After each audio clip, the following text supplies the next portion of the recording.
So for some backstory, I moved around a lot. I moved from Southern California to Las Vegas to Southern California to Las Vegas. It's back and forth. It's always been that way. And the place I'm living in right now is about my 12th place. So I've lived in. So I'm used to moving. I'm used to not having a lot of items, and I was fine with that. But the last time my mom wanted to move back to Las Vegas, I was like, no.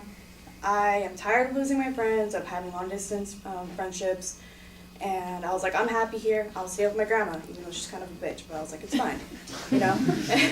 And we don't get along because I'm like my dad, but she hates my dad, and my aunts, they're about 2 years older than me, so they're kind of like, oh yeah, you're the youngest one out of the three, so they're like, we're gonna make your life a living hell, right?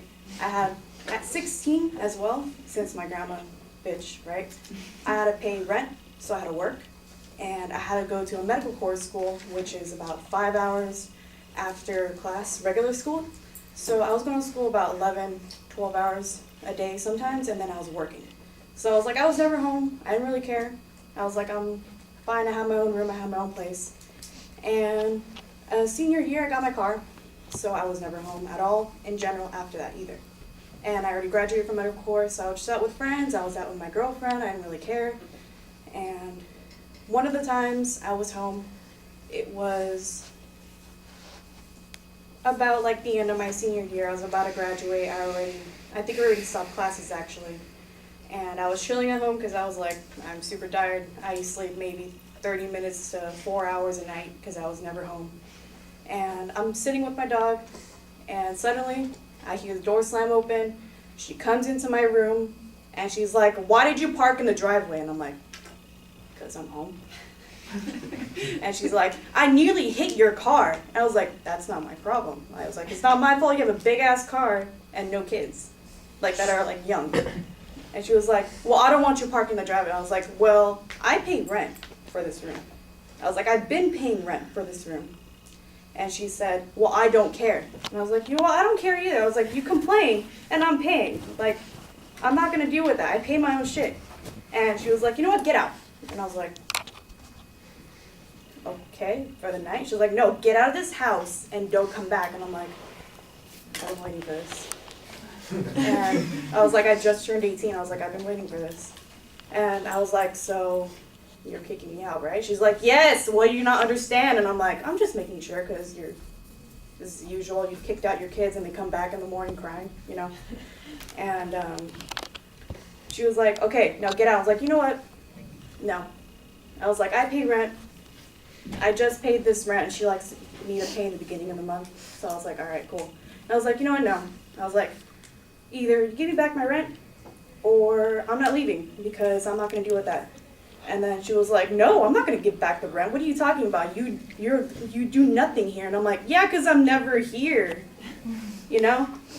And she says, no, I'm not giving back your rent, but get the fuck out of my house. I'm like, you know what? No, get the fuck out of my room, okay? And I push her out at that point, and my dog's kind of like growling at my grandma because he's like really protective of me. And I was like, it's okay, Thunder, it's fine, just go away. And I hear banging, and I'm like, she's gonna break the door. This is not the first time this has happened. And then, you know what? She breaks the door, she comes in, she's raising her hand at me. I'm like, no, you don't touch me. I was like, you touch me, I'm gonna call the cops. I was like, I'm not your daughter, I'm your granddaughter, and you're still a bitch. And she's like, get out of my house. And I'm like, either give me my rent money or I'm calling the cops. And she was like, she walks out. She comes back in. She throws like $200 at me, and she's like, get the fuck out of my house. And I'm like, get the fuck out of this room first. And I grab all my shit, I put it in my car, and I go to the park, and I'm like, this is nice. And I call my mom, and she's like, what are you gonna do? And I'm like, I'm gonna go to my friend's house like I had planned like 2 years beforehand. And I have a lot of money saved up, so I was fine. And I call my friend, and I'm like, hey, yo, so it happened. And she's like, great, that's great. And so I go to her house, and my girlfriend's like, you really? And I'm like, yeah. And my mom moved back to California, so I live with her again. And I'm like, don't move back to Vegas because I'm not dealing with that shit again. And I look back on that day and I'm thinking, that's probably the best day of my life.